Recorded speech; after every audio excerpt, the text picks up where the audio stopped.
अस्सलाम वालेकुम dear student. इस वीडियो में बेटर मार्क्स फार्मूले के तहत आपके साथ डिस्कस करने जा रहा हूं what is better marks formula. Student के लिए क्या इसमें फ़ायदे हैं।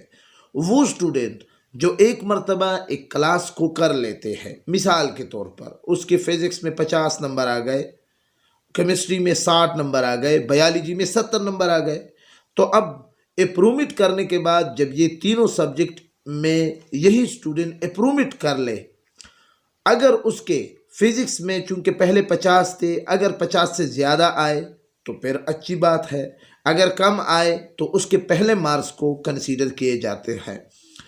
इसी तरह केमिस्ट्री में उसके पहले 60 थे, अब 65 आ गए तो 65 कंसीडर किए जाएंगे, अगर 55 आए तो फिर 60 कंसीडर होंगे पहले एग्ज़ाम वाले।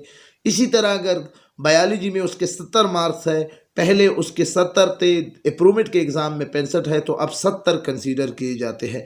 इस फार्मूले को कहा जाता है better marks formula. Dear student, वो स्टूडेंट मैट्रिक में या इंटरमीडिएट में अब अप्रूवमेंट में आपको इस फार्मूले की वजह से ज़्यादा चांस है कि आपकी ज़्यादा से ज़्यादा अप्रूवमेंट की चांसेस बढ़ गए हैं, क्योंकि बेटर मार्क्स फार्मूले के तहत आपके वही नंबर सब्जेक्ट में तस्वर होंगे जो ज़्यादा हो। दोनों एग्ज़ाम में जिस सब्जेक्ट में आपके ज़्यादा मार्क्स होंगे, किसी एक पेपर के फेल होने से आपकी अप्रूवमेंट ज़ाया नहीं होगा, बल्कि जितने पेपर आपने दिए हैं उसमें आपके दोनों एग्ज़ाम के मार्क्स देखे जाते हैं। जिस एग्ज़ाम में आपके मार्क्स ज़्यादा होंगे उस एग्ज़ाम के मार्क्स आपको दिए जाते हैं। इसको कहते हैं बेटर मार्क्स फार्मूला।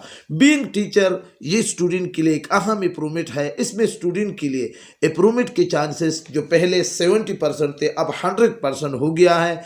इस फार्मूले की वजह से स्टूडेंट की अप्रूवमेंट अब लाजमी तौर पर होगी। जो भी स्टूडेंट अप्रूवमेंट करेगा उसके मार्क्स में अप्रूवमेंट लाजमी होगी, क्योंकि वो किसी एक सब्जेक्ट में।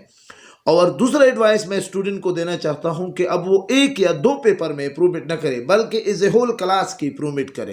पहले जिस खौफ की वजह से वो अप्रूवमेंट नहीं करते थे कि अगर हम सारे सब्जेक्ट में अप्रूवमेंट करें तो ऐसे ना हो कि हमारा कोई सब्जेक्ट फेल हो जाए या मैं उसमें एब्सेंट हो जाऊं तो फिर मेरा अप्रूवमेंट का चांस ज़ाया होगा। अब ये बात भी नहीं रहेगी। स्टूडेंट की बेटर मार्क्स को उठाकर उसी को दिए जाएंगे दोनों एग्ज़ाम में। तो ये एक बहुत बड़ी तब्दीली है। खैबर पख्तूनख्वा के तमाम तालीमी बोर्ड्स ने इस पर अमल भी करना शुरू की है।